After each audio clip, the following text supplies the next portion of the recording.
Hello, bookish people. Welcome to another episode of the Meet Your Author podcast, where we celebrate African authors and have bookish conversations. I'm your host, Rachel Chiza. Happy new month. We are finally in the second quarter of 2024. And in honor of International Women's Day, I focused on reading books by women writers last month, and I'm excited to share them with you. And I'll start off with a quote from one of the books that I really, really enjoyed.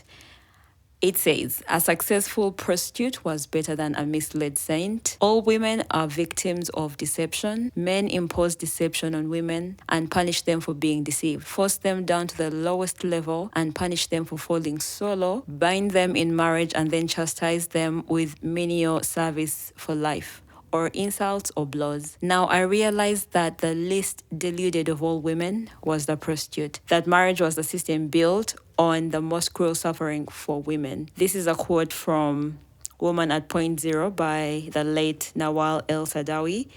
This was the second time I was reading the book. I first read it in 2022 with a book club, and I was privileged to read it again with the Indulgent Bibliophile that's run by Amin. And that quote stayed with me. I keep going back to it and, just thinking about it and what it says. I've also realized that for me, Woman at Point Zero is one of the best creative nonfiction books, though it's considered a novel and also creative nonfiction. It's one of those that really I feel is done well. The balance is great. It's written in 1975 and it was written in 1975 and published in Arabic in 1977 and was later translated into English in 1983 by Sherif Hetata. I hope I'm saying his name right, who was also her second husband. Now, this fun fact was highlighted by someone in the book club, which we all found pretty interesting. And anyway, for Woman at Point Zero, imagine coming to the end of your life and you have a lot to say, or you ask that journalist, how about I tell you my story in just a few hours before my death? And then you're able to tell your story. So because of that, you expect something that's very fast-paced, and indeed, Woman at Point Zero is fast-paced. But I love Nawal's writing. It's very candid in showing the systematic brutalization of women. And because this is a book that's written in 1975, you would think that things have changed, but no. Still the same brutalization happening all over the world, which is really, really sad. So this book is going to make you angry, but I highly recommend it. You'll get to, if you're a woman, you'll get to see the plight of other women, but also it could be the plight of the women around you or even yourself. It could be a similar experience, but I highly recommend it. I love that also for Nawal. She writes this from a woman's point of view, and never at one point does she center the man, except of course when it comes to the woman suffering. The men are the cause of that suffering. But I love how she carries the story from the woman's point of view. We get to see her reactions, her feelings, how everything that is happening to her affects her.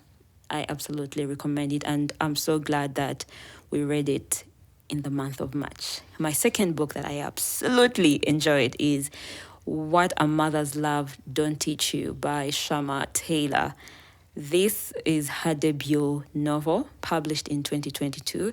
And I think it's just so wild how it's so good.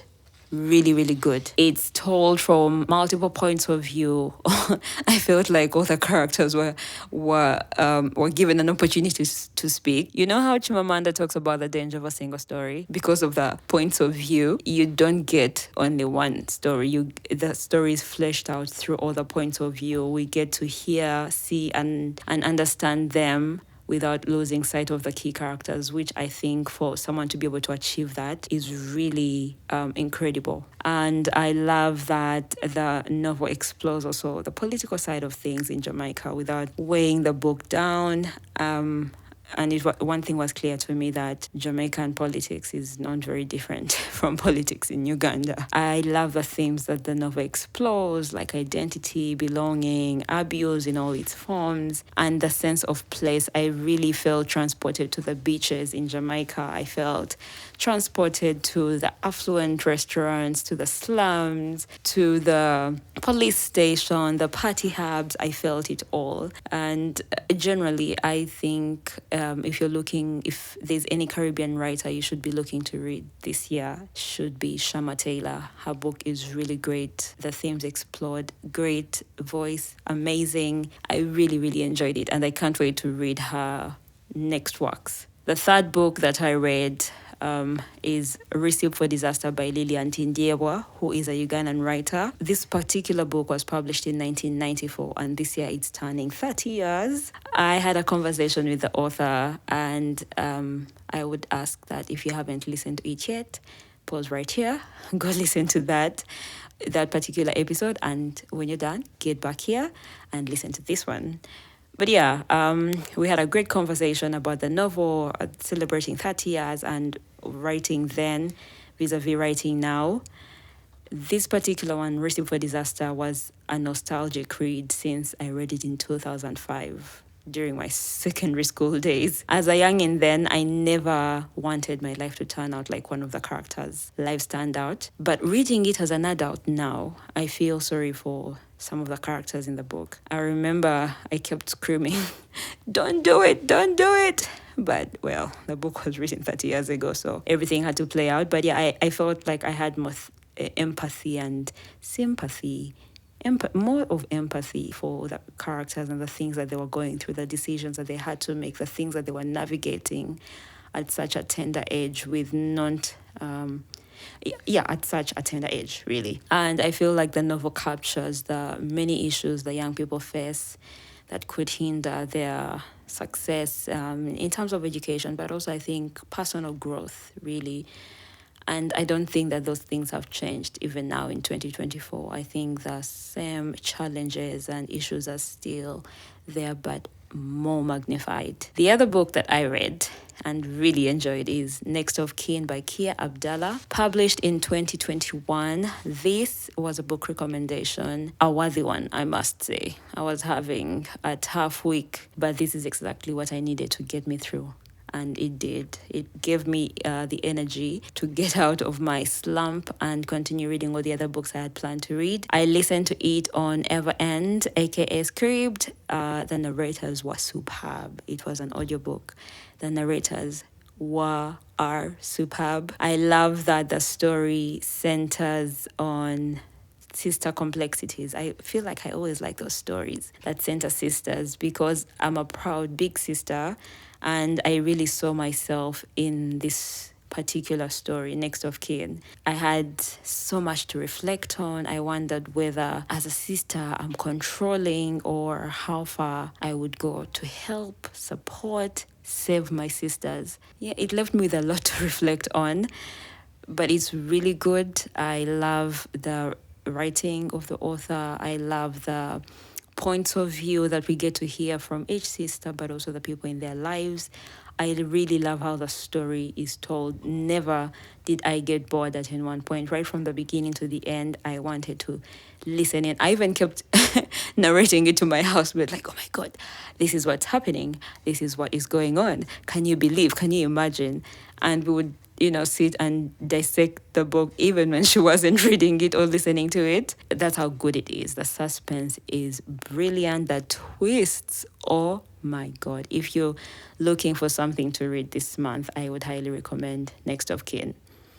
And lastly, the book that I read, because I always go for romance, I slipped in something sweet, Love at First Sound by Amaka Azi, published in 2019 by Love Africa Press, a publishing house that I think is really doing a good job of publishing African romance novels. I've read so many novels that have been published by them. Imagine meeting your celebrity crush and they are actually pleasant people in real life. I wish this on everyone. I always ask myself whether I would date a younger man, and I think I always lean towards no because I don't want to think about it. The people my age and also the people who are beyond my age group, so the mature men, in quotes, are a headache enough as it is. Now, what about a youngin? But I love that the novel explores that concept well between the different characters where there is a certain age gap, but we see how it plays out. It sort of like gave me an idea of how things play out in the real world. And but still, I think for me, my thought process is no. But I loved it for the characters. I love the conversations they had. They seemed really easy, and it was so cheesy and flowery and beautiful. I enjoyed it. I love how things are resolved. I love the voice. We see more joy, more African joy in this story, and I absolutely loved it. So I highly recommend Love at First Sound. Thank you for joining me on this episode of the Meet Your Author podcast. I have exciting news. You can now send a voice message on my podcast. I'm going to put a link in the chat box so that in case you want to give me feedback on this or what you've been reading, go to that, press record and send me your thoughts. I'll be sure to share them with the audience, but also I would really love to hear from you. Remember to subscribe to the podcast and share with friends and family. Follow Meet Your Author on X at AuthorMate and on Instagram at MYA_podcast for a bookish ride.